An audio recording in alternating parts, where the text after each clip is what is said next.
What if I told you that the greatest secret to mastering energy wasn't discovered in a modern lab or whispered in some hidden monastery, but buried inside a forgotten book, a small, cryptic text attributed to a 13th century polymath whose mind stretched far beyond his time, Roger Bacon? By the time this ends, you may realize that the elixir you seek is you. There is a reason the alchemists were not simply called chemists. They worked with matter, yes, but they believed that every process in the external world mirrored a deeper transformation inside the human soul. In The Mirror of Alchemy, Roger Bacon laid out a framework that has echoed across centuries, not as superstition, but as subtle science. When he spoke of metals, he was also speaking of emotions. When he described furnaces and crucibles, he was pointing to consciousness. And when he chased gold, it was not the gold of currency, it was a state of perfected being. The true alchemist, Bacon insisted, begins with himself. This was not poetic flourish, it was instruction. The secret foundation of all alchemical work was the belief that what happens outside must be preceded by what happens within. This was not metaphor, it was a law. The material world, to Bacon, was a dense echo of the energetic world. If the gold outside was to be purified, then the one attempting that purification must also be refined. Lead could not become gold in the hands of one ruled by envy or confusion. The transformation required purity, not of hand, but of heart. This was the alchemist's code. And if you wished to manipulate the world around you, you had to first transmute the one within. Many read the old alchemical texts and assume they are only codes for laboratory experiments. And while Bacon certainly documented the steps of calcination, dissolution,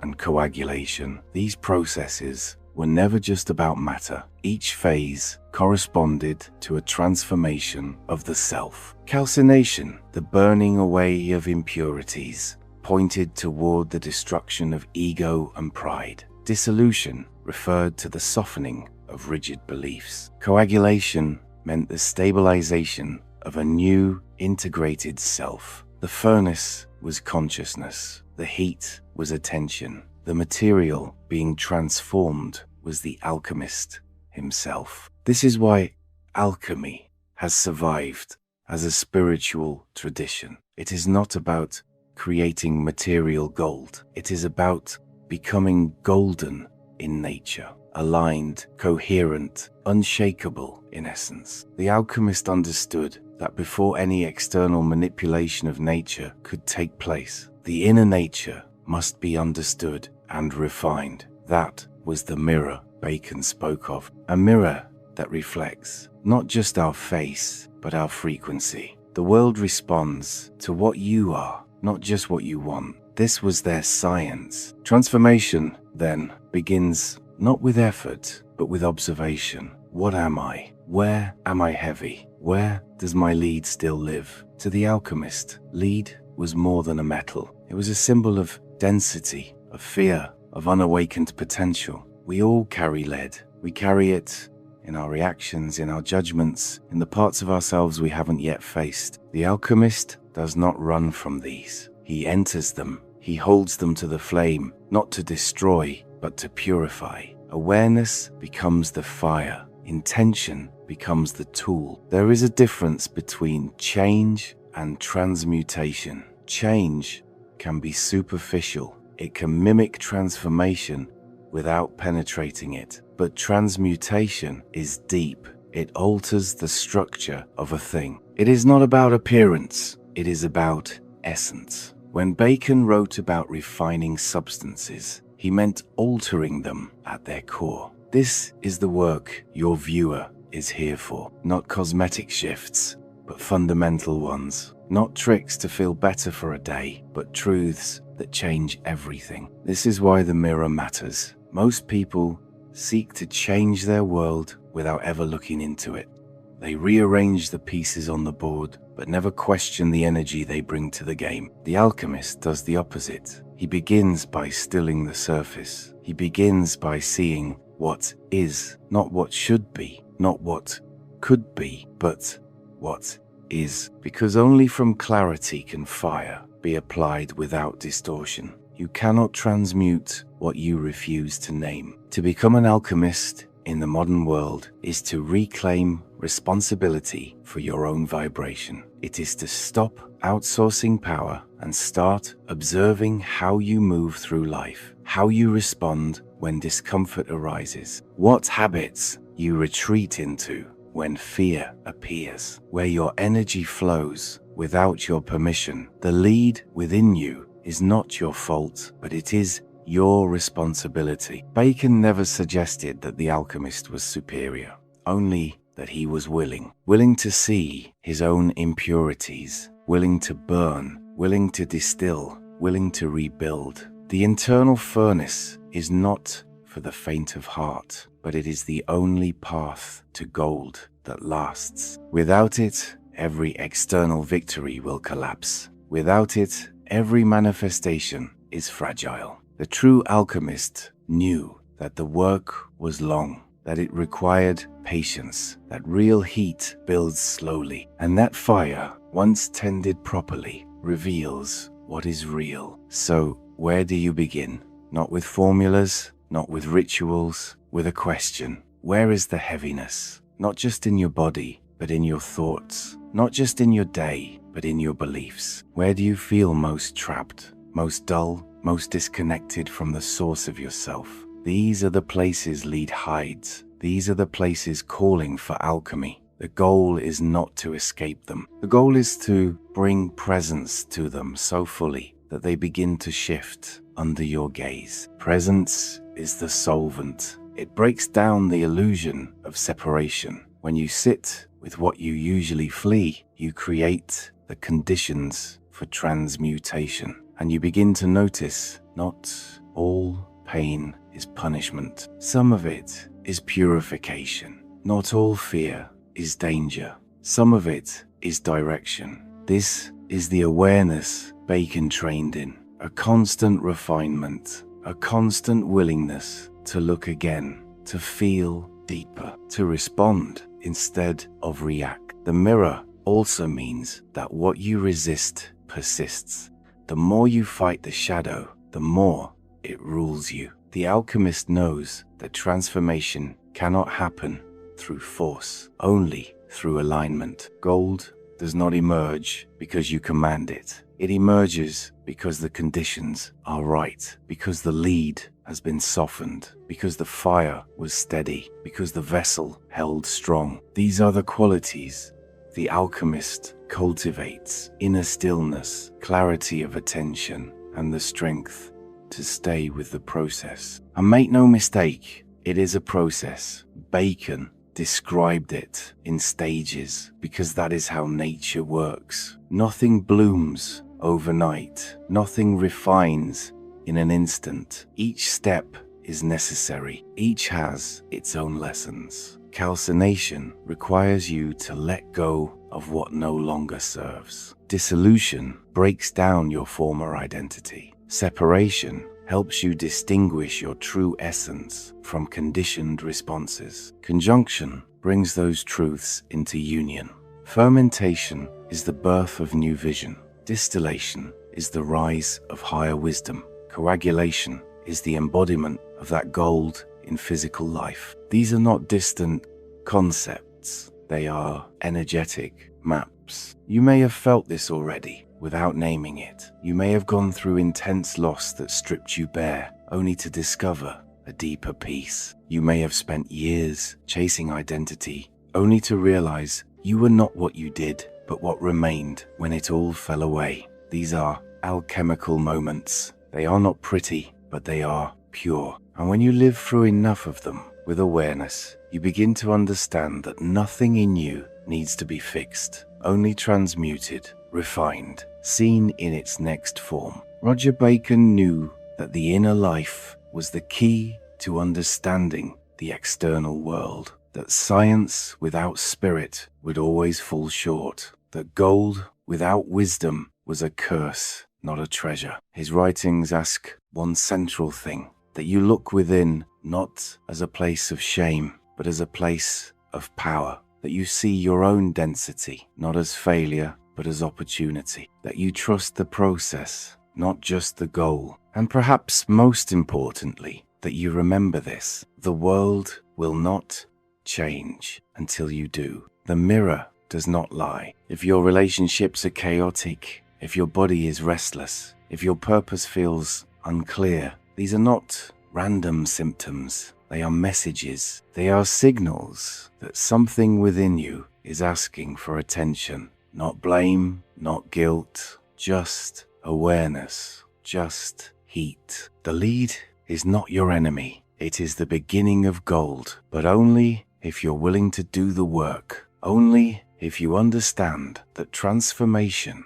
is not found in moments of inspiration, but in moments of return to breath, to presence, to truth, again and again, until what was once dense becomes light, until what was once confusing becomes clear, until the world reflects back the harmony you have cultivated inside. Because that is the law. As above, so below. As within, so without. The alchemist does not need to control the world. He only needs to refine his being. And from that refinement, gold emerges. Not in the hands, but in the heart. And from the heart, it flows outward, touching everything, lifting everything. That is where true mastery begins. Not with magic, but with presence. Not with force, but with fire. Let the work begin. Not all transformation begins with force. Some begin with stillness so profound it feels like forgetting. The alchemists understood this. Even when the world around them craved spectacle, they worked in long cycles with muted hands and patient eyes, knowing that the deepest changes rarely announce themselves. Fire, to them, was never just a tool. It was a presence, a teacher, a crucible of time and heat through which all things were revealed. Today, we live in a world where immediacy is mistaken for clarity, where urgency is confused with truth. But the work does not hurry. It moves beneath perception, unfolding like root systems beneath the surface of the earth. When Roger Bacon spoke of calcination and distillation, he was not only describing the reduction of matter, he was outlining a process of refinement that could not be rushed because it involved more than technique. It required surrender, not of power, but of expectation. The fire in alchemy was not always a flame. Sometimes it was pressure. Sometimes it was attention. Sometimes it was a quiet heat of presence applied over time, dissolving what was too rigid to evolve. In your own life, this fire lives in the moments you choose not to react, in the places where you stay with discomfort long enough for it to show its true shape. It lives in the breath you return to again and again. When the mind scatters and the heart aches for resolution, have you noticed how real change never comes as quickly as we hope? You may see a flash of insight, a moment where everything seems clear, but then you return to your patterns, your habits, the internal gravity of who you've always been. That is where the work begins, not in the light, but in the repetition, in the slow application of heat to that which resists being seen. Fire, in this sense, is devotion. It is what you bring your awareness to, day after day, without the guarantee of reward. And yet, something does change, imperceptibly at first. The body softens in places it once tensed without thought. The voice grows quieter but stronger. The reactions that once felt automatic lose their grip. This is the slow transmutation Bacon hinted at. Not the sudden leap from lead to gold, but the steady erosion of density. A return to the essential. Time, too, is not a passive ingredient in this process. It is not simply the medium in which change happens. It is a force in its own right. Just as heat without time burns rather than transforms, so too does urgency short-circuit clarity. The alchemists measured not in hours, but in cycles. They watched substances shift over seasons. They knew that every phase had its own duration. You cannot pull a seed into bloom. You wait, you water, you tend, and in that tending, you build a different kind of strength, one that does not shatter when tested. In your own process, time often appears as frustration, as waiting, as delay. But what if it's not delay? What if it's preparation? What if time is shaping you in ways you can't yet see? You may not notice how your patience refines your speech, how your silence strengthens your discernment. But it does. Every moment you spend inside the furnace of uncertainty is part of the transformation, even when nothing seems to be happening, especially then. And then there is silence, the most misunderstood ingredient of all. Silence is not absence. It is not the lack of something. It is the field in which everything can be heard. Bacon studied silence not as emptiness, but as a medium, a space that holds potential in the alchemical process. It is during the quiet phases, the resting, the cooling, the settling, that integration happens. Heat alone is not enough. There must be pause, there must be breath, there must be stillness in which the new form can find shape. This mirrors the inner process of anyone undergoing real change. There will be days when nothing moves, when your insights feel dull, your energy low, your thoughts repetitive. But silence is not regression. It is reorientation. It is the settling of new architecture within you. If you interrupt that too soon, if you chase stimulation or clarity, you disrupt the build. You skip the part where things take root. The alchemist knew not to interfere in these phases. They watched, they waited, they listened to the vessel more than their own expectation. And perhaps that is what modern seekers must remember, that progress is not always felt, that fire, time, and silence work beneath the ego, that what is transforming may not be visible until long after the process is complete. So how do you live this? How do you apply fire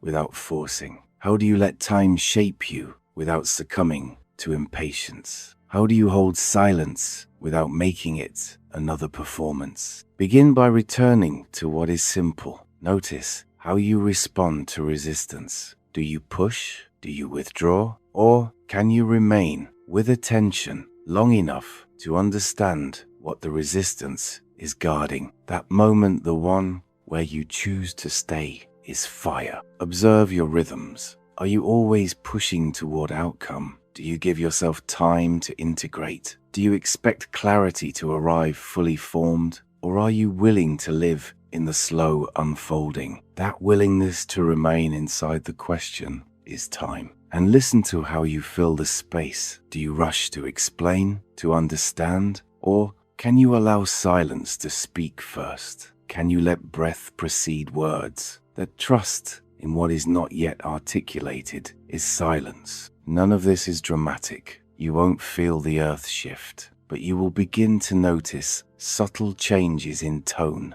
in the way you carry yourself, in the way you speak, or wait, or choose. And these shifts accumulate. They gather force, not as explosions, but as presence. Bacon didn't write about these things as abstractions. He saw them as laws, as the natural order beneath the chaos. Fire, time, and silence were not philosophical. They were structural. Just as a flame requires oxygen, just as a seed requires darkness, just as the tide requires pause between surges, your own transformation requires these elements in balance. And when they are balanced, something extraordinary happens, not outside you, but within. you begin to feel a quiet steadiness that doesn't depend on mood. You begin to sense when to act and when to wait without needing a reason.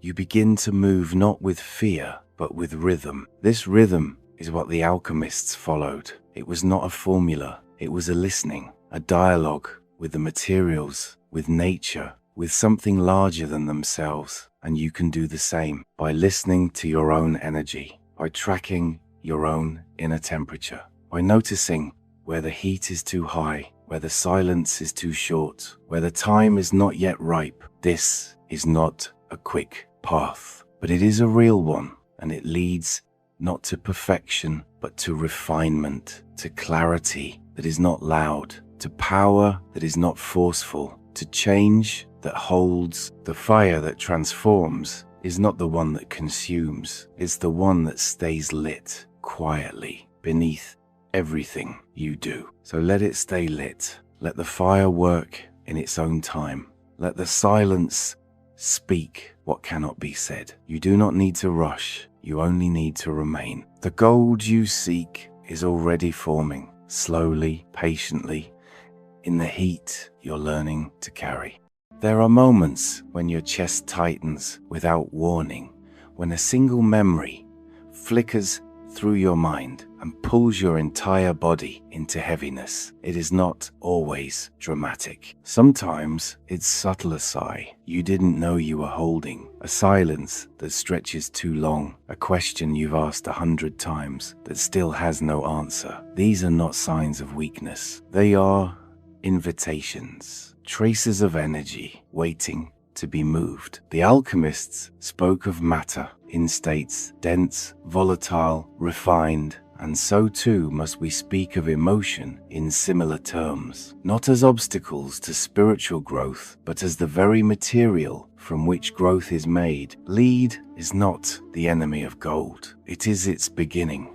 And emotional density, the grief you've swallowed, the anger you've turned inward, the fear that tightens your breath, is where the transmutation must start. Roger Bacon knew that refinement begins not with purity, but with confrontation. The material must first be acknowledged for what it is. In your inner world, that means turning toward what you habitually avoid. The sadness that lingers without a clear source. The shame that creeps in when things are quiet. The envy you'd rather not name. These are not mistakes in your emotional system. They are energies in a form that hasn't yet found direction. What happens when you stop fighting them? What happens when, instead of resisting grief, you sit with it as you would sit with a storm, not trying to understand it, just listening to its shape? What happens when you let anger speak, not through violence, but through breath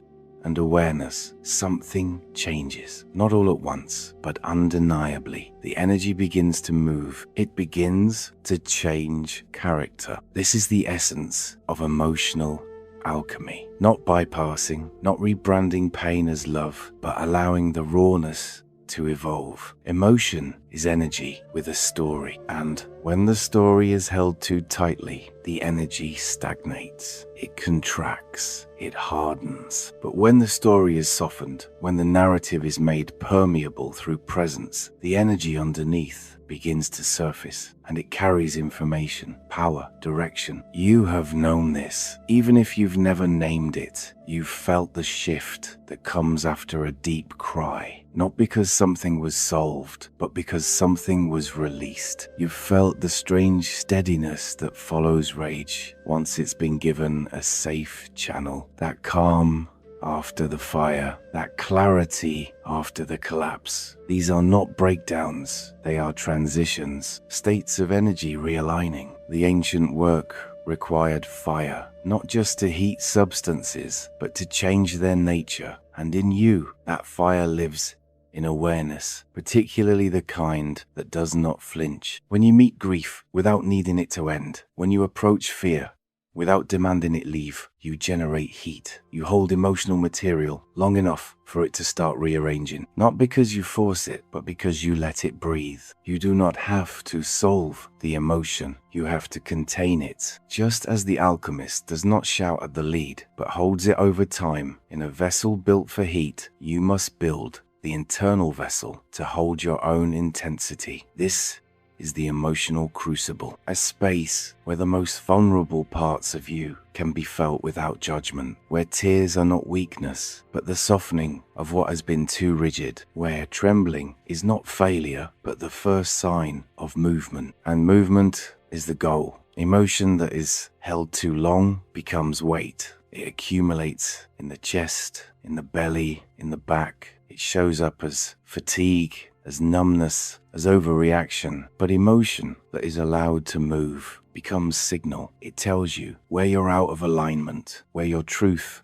has been silenced, where your needs have been neglected. The alchemists listened to substances. You must learn to listen to feeling. To do this, you must slow down, not to control emotion, but to meet it more fully. Most people move too quickly through their inner world, trying to manage discomfort before they've even named it. But real transmutation does not happen in avoidance. It happens in presence, in the willingness to sit with discomfort and ask, what are you trying to become? Because emotion is not fixed. It is transitional. Anger, when seen clearly, often reveals sorrow underneath. Sorrow, when witnessed, often leads to tenderness, and tenderness is not weakness. It is strength without the need for armor. When your emotional material is given space, it changes shape. When it is met with love, it becomes light. None of this is abstract. You've felt it, the loosening in your body after telling the truth, the relief that follows a boundary spoken clearly, the warmth that returns after a difficult memory is held with compassion instead of shame. These are not signs of healing to come. They are healing in motion. They are energy transmuting before your eyes. And yet, this work is not easy. It asks for courage. Not the kind that charges forward, but the kind that stays, that listens when every part of you wants to run, that breathes when the old story tightens its grip. You do not need to be fearless. You need only to remain, because every time you do, the fire grows steadier, the container strengthens, the energy moves. You will not always know what you're feeling, and that's okay. The mind wants labels, but the body wants release. Sometimes the best thing you can do is lie down, place a hand on your chest, and ask nothing. Just feel. Let the emotion rise without chasing it. Let it speak in its own time. This is not passivity. This is sacred waiting. This is space making for alchemy to occur. Over time, something begins to shift. You become more attuned to your own field. You notice tension before it hardens. You feel grief arrive before it floods. You sense fear approaching and meet it with breath instead of resistance. This is mastery, not of control, but of responsiveness. You do not stop emotions. You learn to dance with them. Roger Bacon spoke of layers of refinement through repetition. And this, too, applies here. You will meet the same feelings again and again, not because you're failing, but because each return brings a deeper truth. The grief you meet at 30 is not the same as the grief you meet at 50. The anger you express today is not the rage you held at 20. The work deepens, the fire refines, and it does so without perfection. You will lash out, you will numb, you will forget, and then you will remember, not with shame, but with softness. Each mistake is part of the process. Each reaction, a call back to the furnace. You are not here to be finished.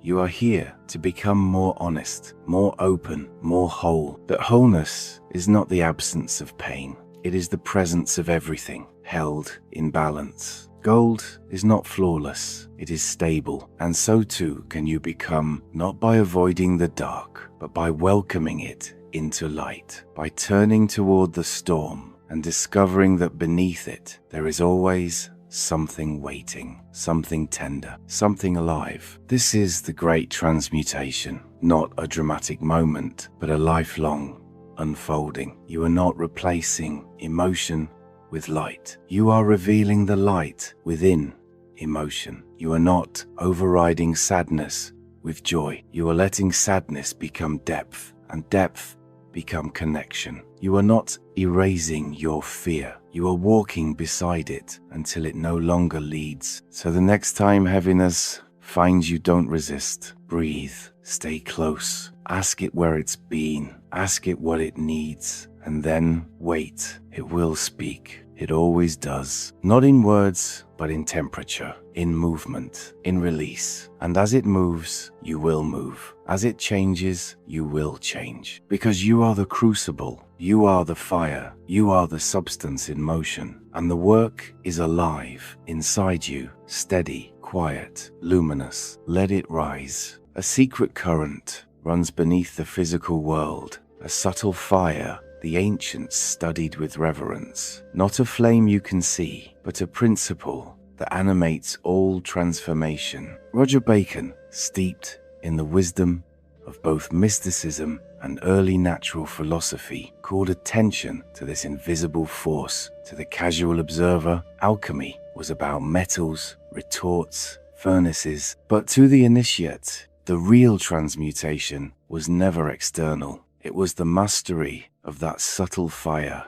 the inner alignment of will, spirit, and matter that allowed the world outside to bend in response. Bacon did not claim that spirit overpowered matter by domination. He understood that true change happens not through force, but through coherence. The subtle fire is this coherence in action. It is the frequency where intention aligns with clarity, where thought matches tone, and where inner refinement produces outer shifts. This is not metaphor. It is the science of ancient minds who understood what we have only begun to rediscover. That energy, when ordered and refined, commands the material world by resonance, not control. To understand the subtle fire is to first recognize the hierarchy of elements, not only in nature, but within the self. Earth is stability, water is flow,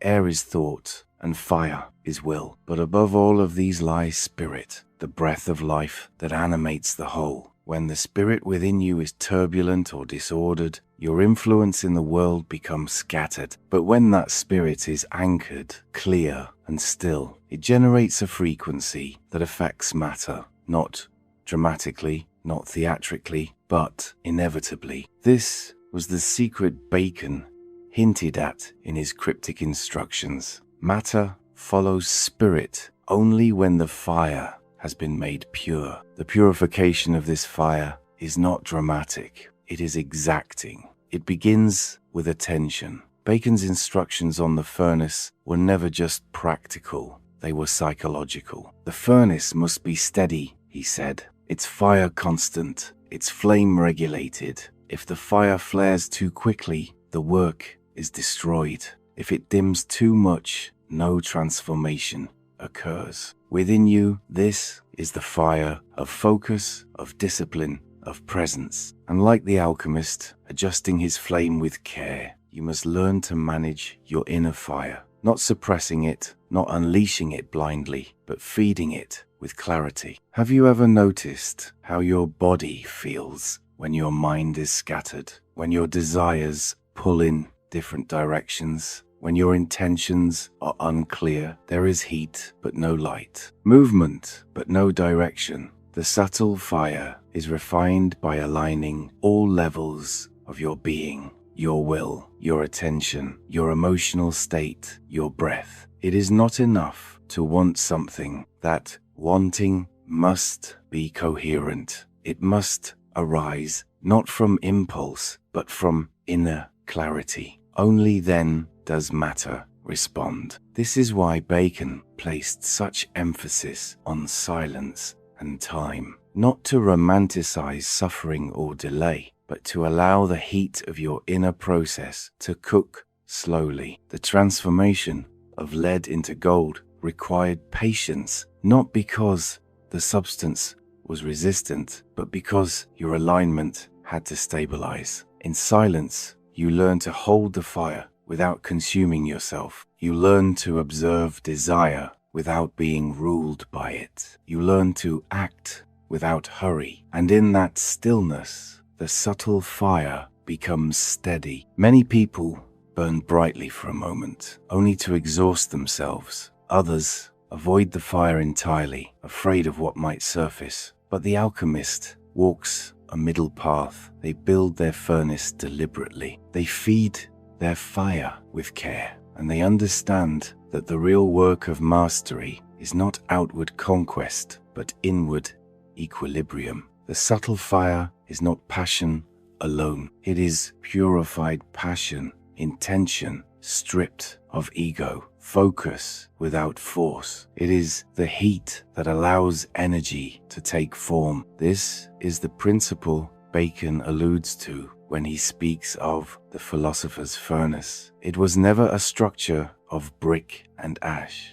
It was the symbolic heart, the center from which transformation radiates. And just as the alchemist watched the color of the flame, adjusted the mixture, and observed the reactions with patience, so must you become the observer of your own inner conditions. What is your fire fueled by? Is it stable? Is it wild? Is it absent? This is not emotional poetry. This is energetic precision. To master the subtle fire is to become responsive, not reactive. It means your presence becomes catalytic. You walk into a space and things shift, not because you are controlling, but because your frequency is coherent. Like tuning forks that hum in harmony, the outer world begins to reflect the steadiness of your internal fire. People sense it, though they may not name it. Events organize around it, though you may not plan them.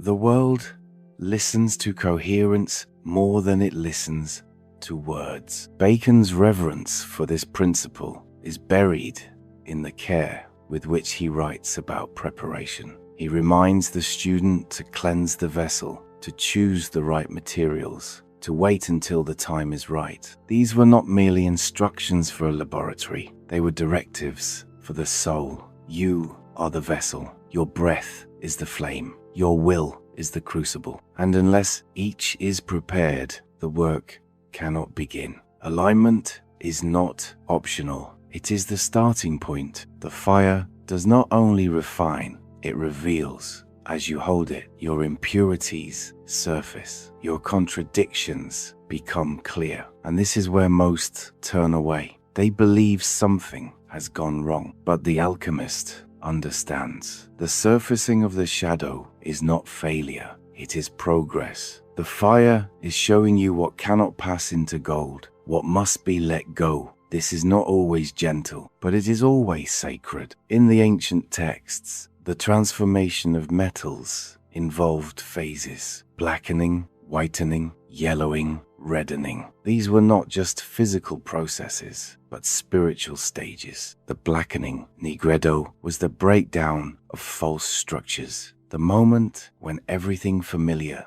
dissolves. In your life, this may look like crisis, confusion, the loss of identity, but it is necessary. You cannot build on what is not true. Then comes the whitening, albedo, a clearing, a silence, a new purity that emerges not because you chased it, but because you let the fire do its work. Your thoughts become fewer, your emotions more spacious. You begin to perceive without distortion.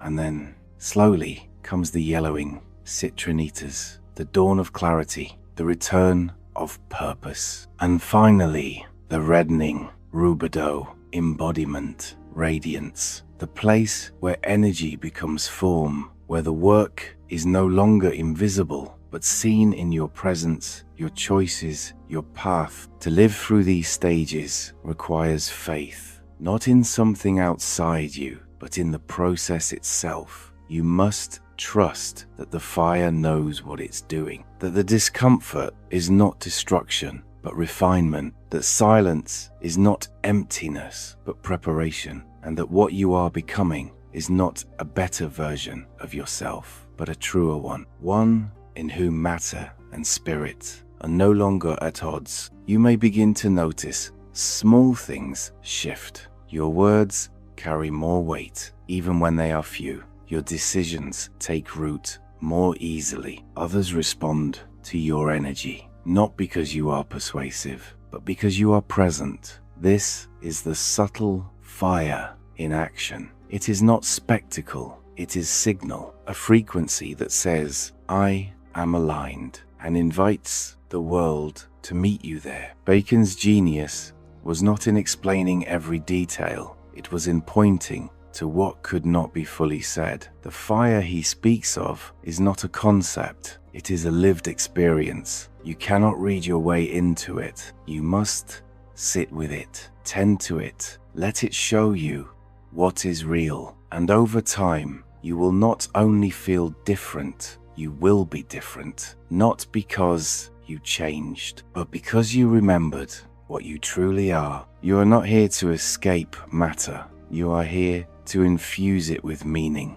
to bring consciousness into form, to let spirit animate structure. This is the final stage of alchemy, not to leave the world behind, but to enter it fully, lit from within. The subtle fire is your companion in this work. It is your teacher, your purifier, your guide. And as you tend this fire, day by day, moment by moment, it begins to reshape your world, not because you force it, but because you've become aligned with the deeper laws, the ones that govern not just chemistry, but destiny. The laws Bacon trusted more than any man-made rule. Laws that say when you become coherent, when your fire burns clean, the world obeys, not out of submission, but out of resonance, not out of magic, but out of principle, not because you asked, but because you became. There comes a point in the work when there is nothing more to mix or measure. The fire has been tended, the vessel purified, the elements aligned, not because the alchemy is over, but because something subtler begins. It's not marked by a clear transition. It slips in like silence after music. This is the threshold the old alchemists called the return. Not a return to what was, but a return to the space beneath form, where transformation stops being a task and becomes a presence. Roger Bacon never fully defined the elixir. He spoke in the language of conjunction, of vapor, of essence. He wrote of purification, but rarely of conclusion. He gestured toward the elixir, not as a substance to acquire, but as a refinement of self so complete that it changed the world around it without effort. This was never about an object. It was about embodiment. The elixir is not a thing you hold in your hands. It is a coherence you hold in your field. When you are aligned fully, without tension, something remarkable happens. The world bends, not dramatically, not like in myth or spell, but subtly, precisely. People feel different around you. Spaces soften. Timing adjusts. This is not charisma. It is frequency. You become the instrument through which resonance moves, and everything near you responds to that vibration. The alchemists called this silent radiance, a light that does not shine outward in beams, but diffuses through everything you are. And yet, this stage is also the most precarious. Once the elixir begins to form in you, there is temptation. The ego, always watchful, senses the shift and wants to claim it. You may begin to take credit for the synchronicities, the serenity, the influence. But the moment you believe the work is yours alone, the alchemy recedes, not as punishment, but as balance. The elixir must remain in motion. It cannot be possessed. It only flows through the one who remains hollowed and present. This is why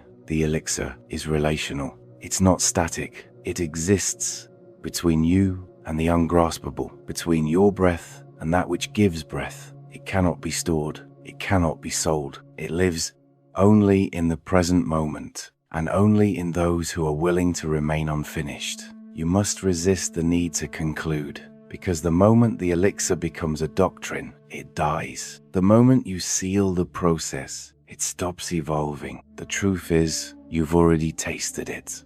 In the silence that stretches after a moment of deep recognition, in the breath that calms a spiraling thought, in the warmth that rises after grief, or the stillness that follows anger fully felt. These are not small things. These are glimpses, doorways, signs that you've brushed against the edge of coherence. The question is not whether the elixir exists. The question is whether you're willing to stay open to it, even when it defies definition. The final phase of alchemy is not about achieving clarity. It's about learning to remain clear in the face of uncertainty. You stop seeking resolution. You start seeking rhythm. Can you return to alignment again and again? Can you remain in the field without grasping? Can you hold your own frequency while the world forgets its own?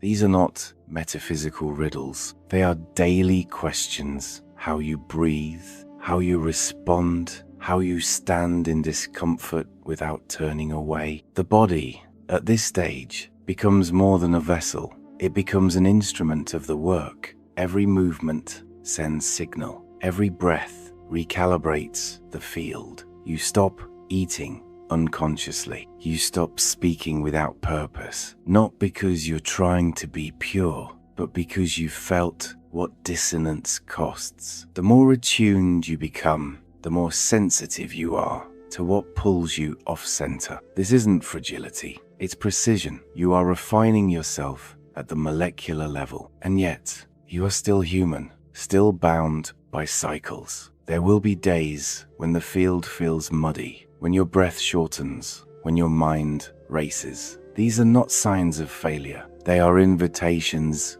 to return. The work is not in staying perfect. It's in returning quickly, gently, without shame. Each return strengthens the signal. Each repair deepens the integrity. Over time, your recovery becomes your practice. This is how the elixir shows itself, not through avoidance of error, but through intimacy with repair. You do not need to be untouchable. You need only to be willing to touch back into alignment again and again. And when you do, you become the alchemist, not by title, but by embodiment. You no longer talk about the work. You live it quietly, without drama, without need for acknowledgement. The gold is not in your hand. It is in your tone, in your gaze, in your way of listening. Bacon never offered a recipe for this because it isn't transferable.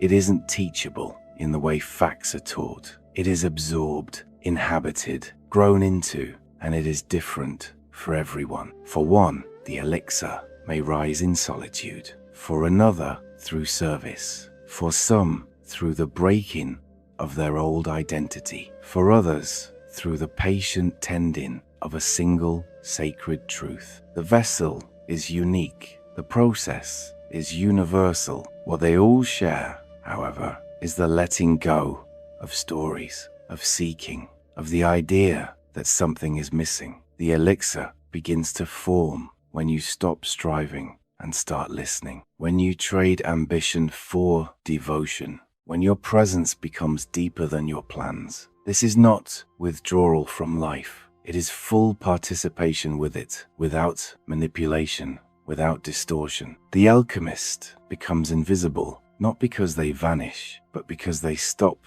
distorting what is. And still, even here, the longing remains. Not for more, but for deeper, for union, for that felt sense of being both rooted and unbound. The longing is not a flaw. It is the pull of the current. It is what keeps the work alive. You may never name what you are becoming, but you will feel its pulse in your silence, in your stillness, in the way your presence shifts a room without needing to speak. The elixir cannot be completed because it is not a product. It is a relationship between you and the intelligence that moves through all things, between your breath and the breath of the world. The more you try to define it, the more it slips away. The more you surrender into its rhythm, the more it reveals itself, not in grand visions, but in ordinary moments charged with grace. And so you become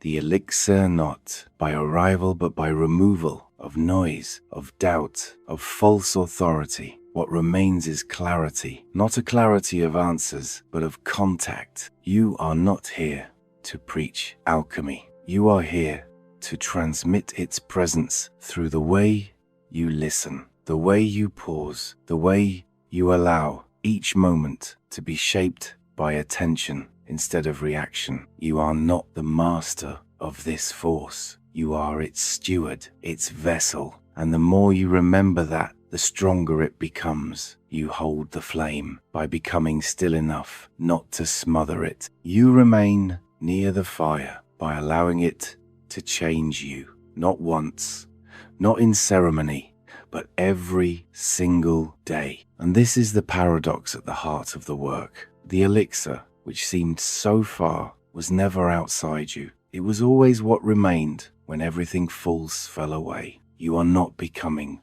divine. You are becoming whole, not separate from life, but finally fused with it. The light you were seeking is the heat rising from your own integrity. But even now, this truth is not complete. It cannot be sealed. It must remain open, because if the elixir becomes something final, it ceases to be alive. If the work becomes a doctrine, it dies. So you must leave space for mystery, for not knowing, for being transformed by what you cannot name, because that too is part of the great work. You are no longer confined to the borders of form. You are breath moving through matter, will woven into time. The stars above are no longer distant. They respond to you as you respond to them. But this exchange cannot be pinned down.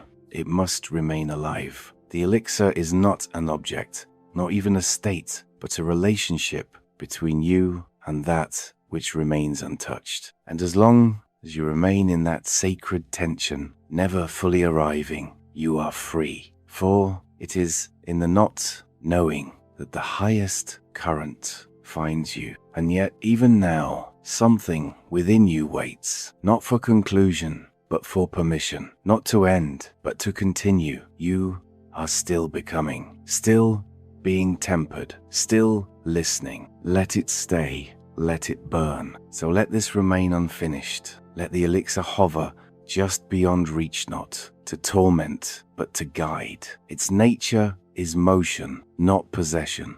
It reveals itself not in answers, but in rhythm. You are not meant to hold it, only to move with it, like breath, like flame. The more you try to define it, the further it drifts. But when you meet it in stillness, without demand, it responds subtly, exactly. The work is not a final state, it's a continual listening, a return to presence, a remembering of what already lives beneath the noise. You are not here to master the elixir. You are here to become the kind of vessel it can flow through. What matters is not certainty, but coherence, not control, but clarity. The stars will not hand you meaning, but they will reflect your alignment. The world will not applaud your progress, but it will shape itself to match your tone. So keep returning to your breath, to your center, to that